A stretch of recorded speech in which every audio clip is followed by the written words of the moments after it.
Now last ruler जो था Lodi dynasty का, Ibrahim Lodi, he was there and उसको 1526 first battle of Panipat, Panipat की 3 लड़ाइयाँ हुई थी। तो सबसे पहली लड़ाई पानीपत हरियाणा में है और इब्राहिम लोदी को बाबर ने हराया। और ये इसका जो फैमिली ट्री है बाबर का, ददिहाल जो होता है, फादर साइड जो थी वो तैमूर की फैमिली से थी, और ननिहाल या मदर साइड जो थी वो चंगेज़ खान, जिसको इंग्लिश में जंगीज़ खान की स्पेलिंग लिखी जाती है। तो एक तरह से हम देख सकते हैं कि ये मंगोल और उज़्बेकिस्तान रीजन का मिक्स्ड हम कह सकते हैं ब्लड था। और यहाँ पर 1526 सॉरी, इसमें जो है वो एंड ऑफ द दिल्ली सल्तनत, यानी कि मुग़ल एम्पायर को इस्टेब्लिश करने में पानीपत की जो लड़ाई थी उसका बड़ा ही मेन और प्रोमिनेंट रोल रहा। देखिए यहाँ पर एक बात मैं आपको बता दूँ, दो it's not in your course right now. तो जब मुग़ल आर्मी आई बाबर के साथ तो उनके पास बारूद था, उनके पास तोपें थी।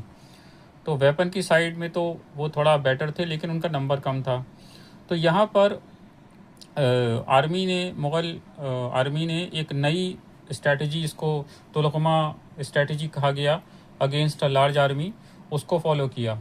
तो इनके जो फौजी थे, इनकी जो सेना थी, as compare to Lodi and other associates, वो बहुत छोटी थी।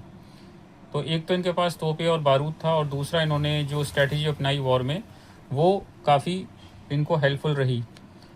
तो यहाँ पर अब बात करेंगे एक ट्रैवलर इब्न बतूता, जो during the time period of Muhammad bin Tughlaq Delhi में आया, दिल्ली सल्तनत, and he stayed there for 8 years, 8 साल। ये मोरक्को का था, नॉर्थ अफ्रीकन कंट्री है। अगर आप देखेंगे जो अगर आप अफ्रीकन कॉन्टिनेंट रफ्सा बनाया है डायग्राम, तो ये अफ्रीका का नॉर्दर्न पार्ट है, और यहाँ पर ये मोरक्को। सो नॉर्थ अफ्रीका में अगर हम देखते हैं तो ये यहाँ से पहले ट्रैवलर्स आते थे और कई साल तक वो इधर से उधर जाते थे।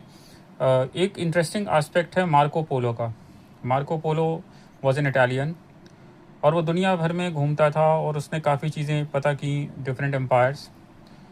और वो 20 साल से भी ज़्यादा टाइम के बाद अपने जब घर पहुंचा, लोग उसे मरा हुआ समझ चुके थे। तो उन्होंने उसके सारे रिचुअल्स भी कर दिए थे कि अरे ये तो मर चुका है और अब हमें इसके लिए कोई मेमोरियल बनाना चाहिए। तो इब्न बतूता और बहुत सारे ट्रैवलर्स आए, आप धीरे धीरे उनके बारे में पढ़ेंगे। तो उसने सब डिटेल बताई है कि during the Tughlaq dynasty, during the सल्तनत पीरियड, किस तरह का लाइफ स्टाइल हुआ करता था एम्परर्स का और उनके नोबेल्स या दरबारियों का। तो ये इंटरेस्टिंग उसका सारी डिटेलिंग है, and they use to write all the things in detail. Travellers of different parts of the world like Hiuen Tsang, Fa Hien, Ibn Battuta, Al Biruni, फिर विजयनगर एम्पायर में अफनासी निकेतन, कॉन्टे, ये सारे आए और इन्होंने पूरी दुनिया को अपने बारे में और पूरी दुनिया को इन एम्पायर्स के बारे में बताया।